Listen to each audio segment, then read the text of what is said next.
Biz gaplarimiz qiziq. Masalan, mehmon kelib qolsa, ba'zi shunaqa gaplar eshitib qolamiz.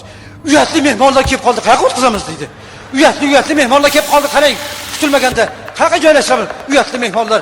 Nima qolgan o'tirganlar uyatsiz mehmonlarmi? Mana Jizzaxliklar bor ekan. O'xshab ketdi. Uyatli mehmonlar, qolganlar uyatsizmi? Yoki bo'lmasam nozik mehmonlar kelib qoldi. Endi nima qilamiz? Mehmonlarning noziklarga kelib qoldi. Bu nozik endi ja kelishgan nozik odamlar bo'lsa kerak desangiz, 150 kilo odamlar kirib kelyapti yo'q. Uni вообще hech qayerga o'tkazib bo'lmaydi u odamlar. Joyi yo'q ularga. Karavot qo'ydirsang, karavot sinib ketadi. Birorta gap yo'q-ku biz kulmasak. Hamma gapimiz shunaqa. Yoki shunga o'xshagan gaplarda oshda ko'ramiz. Hoji aka deydi. Falonchini oshda ko'rmas. Men go'shtman, men oshda ko'rinaman.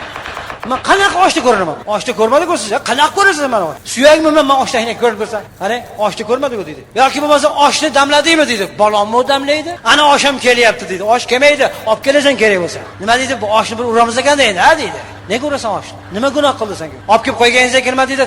Indamasdan olib yurmaydi bizning xalqimiz. Qanaqanisi ko'pda, qanaqa o'zi ko'rsatib, qanaqa sizda qanaqa tojiklar bo'lsa qani qani